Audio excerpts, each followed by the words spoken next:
Il y a des événements dans notre vie qui sont si douloureux, qui génèrent tellement de souffrance, qui sont si difficiles à vivre, qu'ils nous marquent véritablement au fer rouge.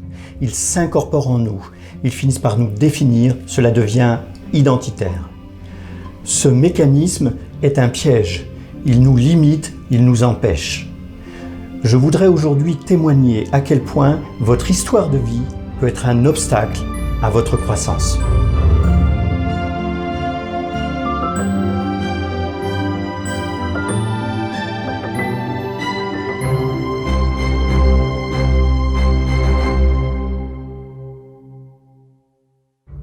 J'ai connu de grandes difficultés dans ma vie, depuis mon plus jeune âge, de tuberculose, la pauvreté, les difficultés au sein de la famille, un père violent, alcoolique, un licenciement économique ou encore une dépression très grave qui a duré 10 ans. J'ai, au bout d'un moment, réalisé une thérapie, une psychanalyse et un jour, en sortant d'une séance de thérapie, alors que j'avais été très secoué, m'est venu un titre dans la tête, L'enfant frigo. M'est venue l'idée de raconter mon histoire.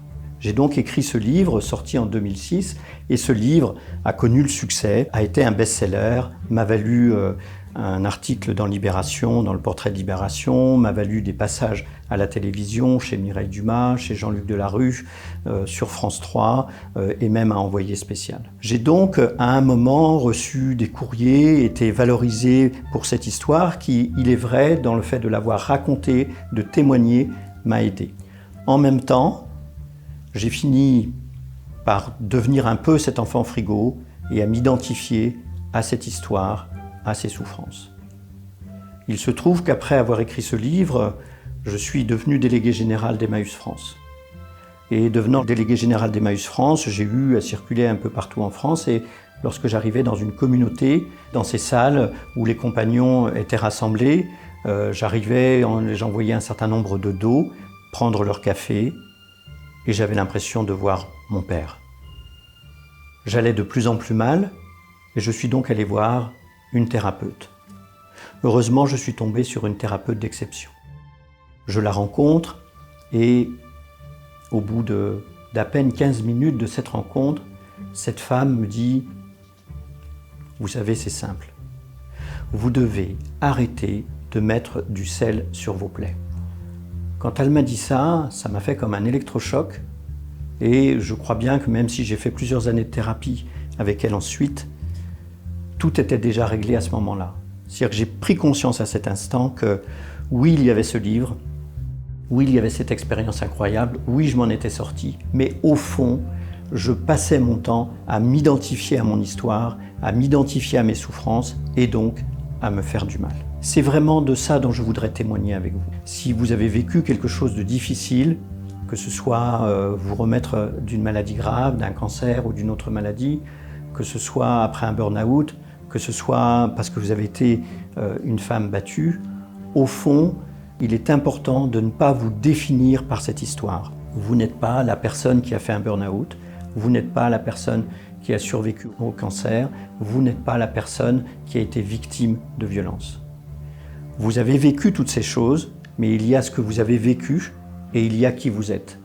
Et c'est important de faire la distinction entre les deux, parce qu'en faisant la distinction entre les deux, et sans oublier ce qui m'est arrivé, sans chercher à l'oublier, je le garde, c'est une expérience qui me rend plus humain, mais en même temps je fais la distinction de manière à garder toutes les ressources de croissance, toutes les opportunités qui existent, parce que je suis aussi une autre personne. Pour ce qui me concerne, je ne suis pas que l'enfant frigo, je ne suis pas qu'une personne qui à un moment de sa vie a connu d'énormes difficultés. Pour ce qui me concerne, je suis aussi un coach, je suis aussi un formateur, je suis aussi quelqu'un qui écrit des livres, je suis aussi un parent, un père, je suis capable d'être joyeux, je suis capable de faire la fête et je ne suis pas uniquement le produit de cette histoire très difficile.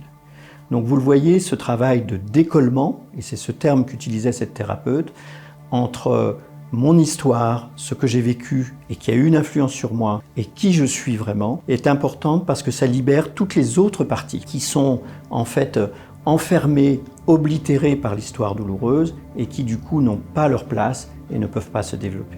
Si vous voulez d'ailleurs poursuivre ce travail pour mobiliser votre résilience avec ce mécanisme et avec d'autres, vous pouvez le faire en suivant la formation « Comment mobiliser votre pouvoir de résilience ». Vous pouvez la télécharger dans le lien qui se trouve dans la description de la vidéo et c'est une formation gratuite. J'espère que cet épisode vous sera très utile et je vous donne rendez-vous à très bientôt sur la chaîne Résilience et Puissance.